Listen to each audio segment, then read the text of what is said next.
Mallory says, what's the difference between the Ninja MCQ trending score and the recon phase? The trending score, it's supposed to be a representation of kind of what you're looking at on exam day. It incorporates adaptive learning, and which is really just kind of a fancy way of saying it uses your most recent 250 questions, but it spreads out the population across the weighting of the blueprint per the AICPA. And so it doesn't allow you to kind of cheat the system by doing 250 questions over a strong topic, because that would be pointless. And so you can do 250 questions over a strong topic, but the ceiling, the trending score ceiling, will be whatever its weighting is for that respective area. Whereas the recon phase, that tells you what percentage of the questions you have answered correctly in the entire Ninja MCQ universe at least once. And I'll tell you, most people do not get even near a 100%. So if you're not near 100%, that's okay. Lila asks, how do I memorize the various amounts in addition to the phase-in, AGI, MAGI ranges for all the credits? I'm using Ninja and Gleim CPA review. Well, the good news is I don't think you should. And so I give most of my advice comes from my perspective as a candidate, plus the questions and that have come in over the year. So I've been doing this for over a decade, and I've been doing only this for over a decade. And so literally tens of thousands of questions I've answered. And I gauge my advice based on the questions that come in, and also the feedback that I give, or the feedback that I get on that advice. Very few times has anyone ever yelled at me for giving them bad advice. So, and so I do not recommend you memorizing a bunch of stuff for regulation. Regulation is a surprisingly conceptual exam. I rolled into regulation only having the section 179 deduction and phase out amount memorized. So that's called anecdotal evidence. And so take that with a grain of salt. But I scored a 92, only having the section 179 deduction and phase out memorized. And now, even now, the AICPA says we will give the candidate the number that they need to know, because I quizzed them, because the section 179 deduction and phase out is indexed for inflation. So I asked the AICPA examinations team, hey, what number should they memorize?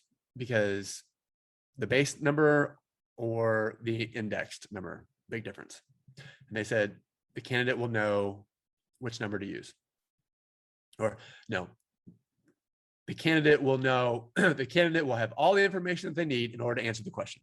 So there, but I would still recommend memorizing the section 179 deduction and phase out, and obviously the basics like the medical expense deduction, which is 7.5%, by the way. If your review course is using 10%, that's still under the CARES Act. That's incorrect for exam purposes.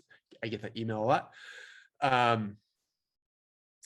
And so medical expense deduction, I would know the SALT limitation. Well, basically anything in Schedule A, like memorize everything in Schedule A, and memorize your deductions to arrive at AGI, section 179. I'd call that good. Hope that's helpful. Back to the chat. I'm currently working on FAR while studying full-time.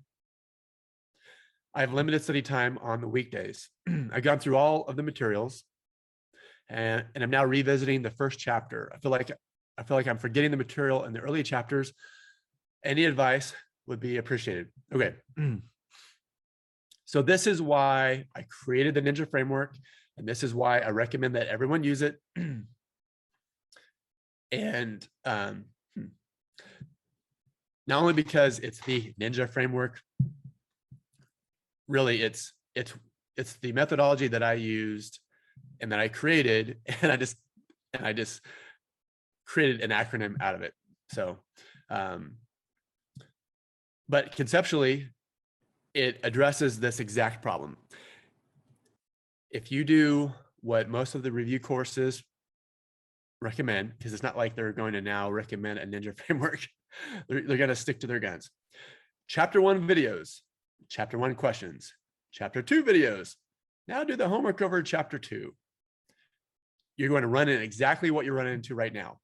You're going to forget what you studied in chapter 1. So I appreciate the question, because this nails it. I always say, I just always say, just kind of in general, you're going to forget what you studied in chapter 1. This question addresses it. And so how you avoid that is, because what's going to happen is that in week 8, you're going to forget what you did in chapter 1, and you're going to have to go back and restudy it. All those questions that you did for chapter 1, you're going to have to redo them.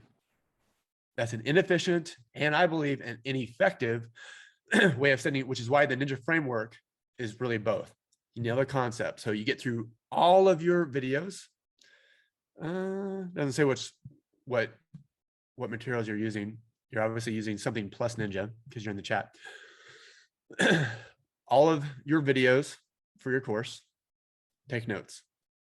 Then once your videos or book or whatever it is, you get through those in 10 to 14 days, done. Never going back. And then, so you've taken intense notes, then you jump into the MCQ. Take intense notes over that. Do that for 2 weeks. Done. So you have your intense notes over your concepts, your intense notes over your MCQ. Then you rewrite them. Spend a week or less. Done. Then you have your final review. You actually do go back to your MCQ, but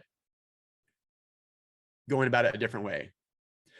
You do your final review, your weakest topics first, do sets of 20 and work backwards, all the while reviewing your notes that you rewrote, all the while reviewing your Ninja notes, and all the while reviewing to the Ninja audio. If you want to pass the exam faster, listen to the Ninja audio more. Your spouse will thank you. Your kids will thank you for passing faster, because they never have to listen to me again. And so that solves the problem of forgetting what you learned in chapter 1. Hope that's helpful.